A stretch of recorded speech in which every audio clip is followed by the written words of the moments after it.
Vote পরবর্তী হিংসা রুখতে ময়দানে বিজেপি। কাকদ্বীপ দূর জুড়ে মাইক প্রচারের মাধ্যমে শান্তি শৃঙ্খলা বজায় রাখার বার্তা বিজেপির। নির্বাচন মিটলেও অনেক সময় অশান্তির মেঘ জমে এলাকায়। সেই শঙ্কা থেকে ভোট পরবর্তী হিংসা রুখতে এবার ব্যতিক্রমী উদ্যোগ নিল ভারতীয় জনতা পার্টি। বুধবার সকাল থেকেই কাকদ্বীপ বিধানসভা কেন্দ্রের অলিগলিতে টোটো করে বিজেপির যুব মোর্চার সদস্যদের মাইক প্রচার করতে দেখা যায়। বিজেপির এই প্রচার অভিযানে প্রধানত দুটি বিষয়ের ওপর জোর দেওয়া হয়েছে। এলাকায় কোনো ব্যক্তি যদি হিংসা বা অশান্তির সৃষ্টির চেষ্টা করেন তবে তার বিরুদ্ধে কঠোর আইনি ব্যবস্থা নেওয়া হবে বলে জানানো হয়েছে।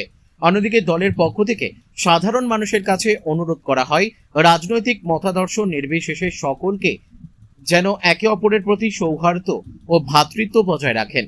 এলাকার শান্তি শৃঙ্খলা বজায় রাখতে রাজনৈতিক দলের এমন ইতিবাচক পদক্ষেপকে সাধুবাদ জানিয়েছেন কাকদ্বীপের সাধারণ বাসিন্দারা।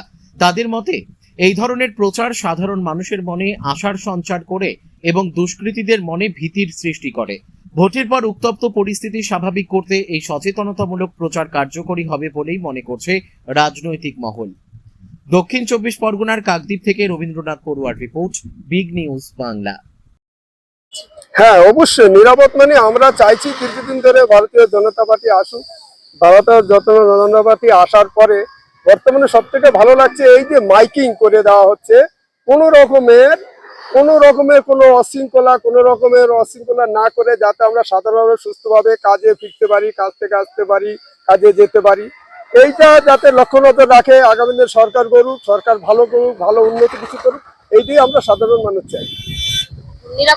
একদম আমরা নিরাপদ, খুব ভালো আছি, আগামী দিনে ভালো থাকবো আশা করছি। অনিবাস দাস, কাকদ্বীপ মৎস্যবন্দর। দেখুন, ভারতীয় জনতা পার্টির রাজ্য সভাপতি সম্মানীয় শ্রমিক ভট্টাচার্য মহাশয়ের নির্দেশানুসারে আমরা পশ্চিমবঙ্গ বিধানসভার সমস্ত বিধানসভায় আমরা মাইকিং করছি। তার সাথে আমাদের কাকদ্বীপ বিধানসভায় আমরা সকাল থেকে একটি মাইকিং প্রচার করছি জনগণ ও সাধারণ মানুষের উদ্দেশ্যে। যে আপনারা জানেন ইতিমধ্যেই সিপিএম, তৃণমূল, কংগ্রেস বিভিন্ন দল থেকে অতি উৎসাহিত হয়ে কিছু মানুষ গেরুয়া আবির মেখে ভারতীয় জনতা পার্টিকে কুলুষিত করতে চাইছে, কিছু অন্যায় কাজের সাথে লিপ্ত হচ্ছেন, যেগুলো ভারতীয় জনতা পার্টি কোনোরূপভাবে বরদাস্ত করবে না। তাই আমরা এই মাইকিং প্রচারের মাধ্যমে সাধারণ জনগণকে আশ্বস্ত করছি এবং এই সমস্ত ব্যক্তিদের চিহ্নিত করে আমরা আইনের আওতায় নিয়ে আসার জন্য আমাদের নেতাকর্মীদের জানান দিচ্ছি। তাই আমাদের নবনির্বাচিত বিধায়ক কাকদ্বীপ বিধানসভার সম্মানীয় দীপঙ্কর জানা মহাশয়ের নির্দেশানুসারে আমরা সকাল থেকে মাইকিং প্রচার করছি এবং আগামী দিনগুলো যতদিন পারবো চালিয়ে যাব।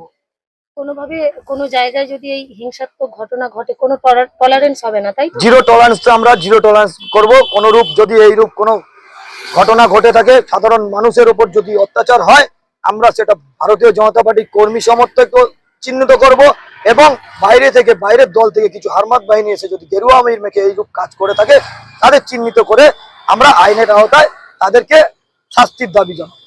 আপনার নাম? রবীন মজুমদার, মথুরাপুর সাংগঠনিক জেলা যুব মোর্চা সাধারণ সম্পাদক।